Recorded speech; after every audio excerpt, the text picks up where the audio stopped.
the week of the second part of the abdomen.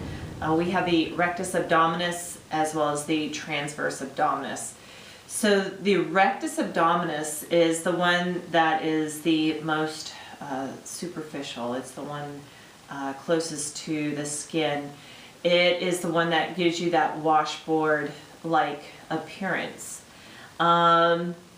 It originates down near the pelvis and then it goes all the way up and inserts near the xiphoid process. So, let me get into the transverse abdominis.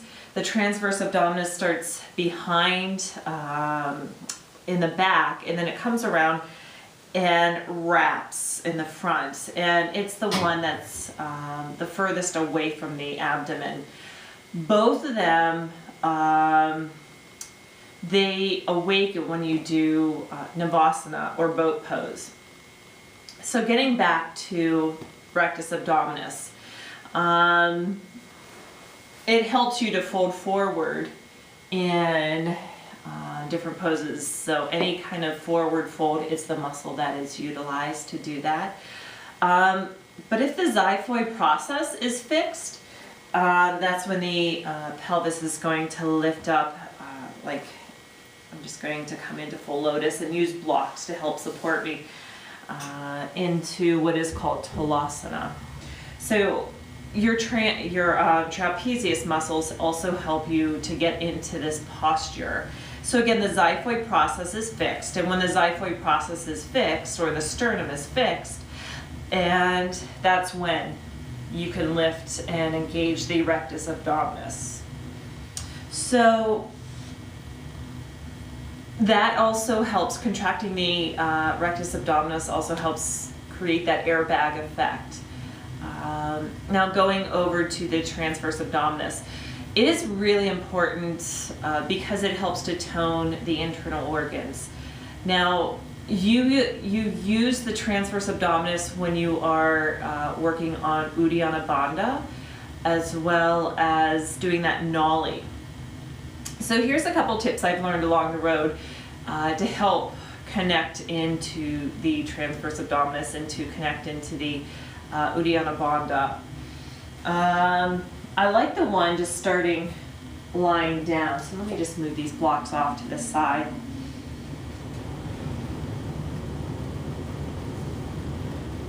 And just simply connect into the abdomen, into your belly.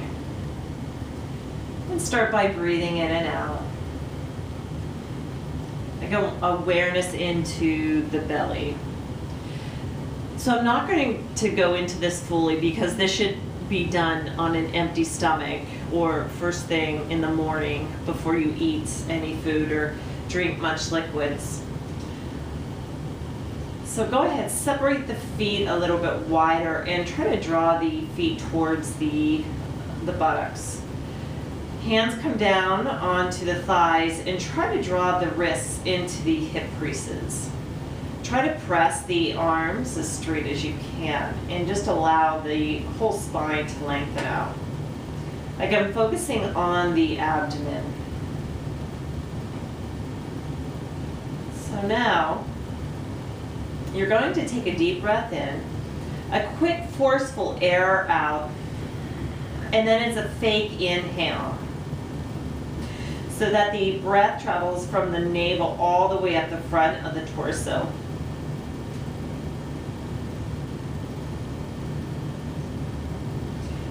And you hold the breath for as long as you can.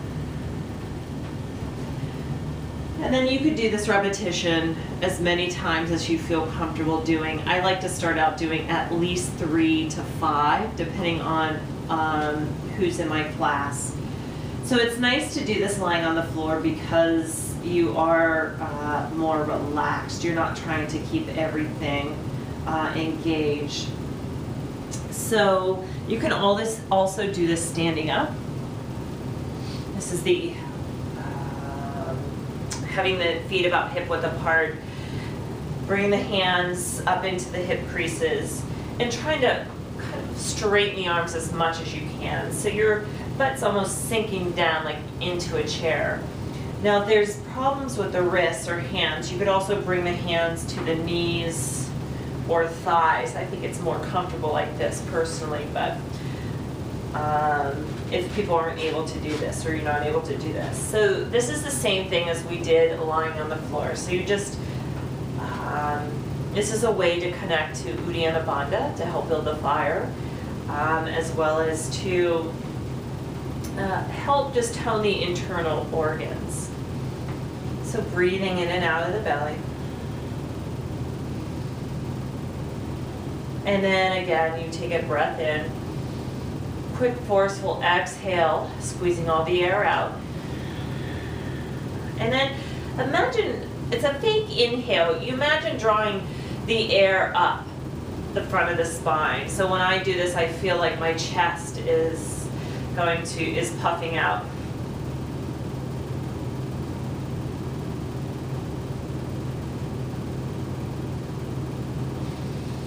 And again, you hold the breath for as long as you comfortably can. And then from there, you could go into Nollie. So Nollie is where they're able to move the stomach side to side. So baby steps. Again, it's best to practice this without food in your stomach. First thing in the morning is key. So I hope you enjoy working with the abdomen, with the transverse abdominis, as well as the rectus abdominis. So have a wonderful week, and namaste.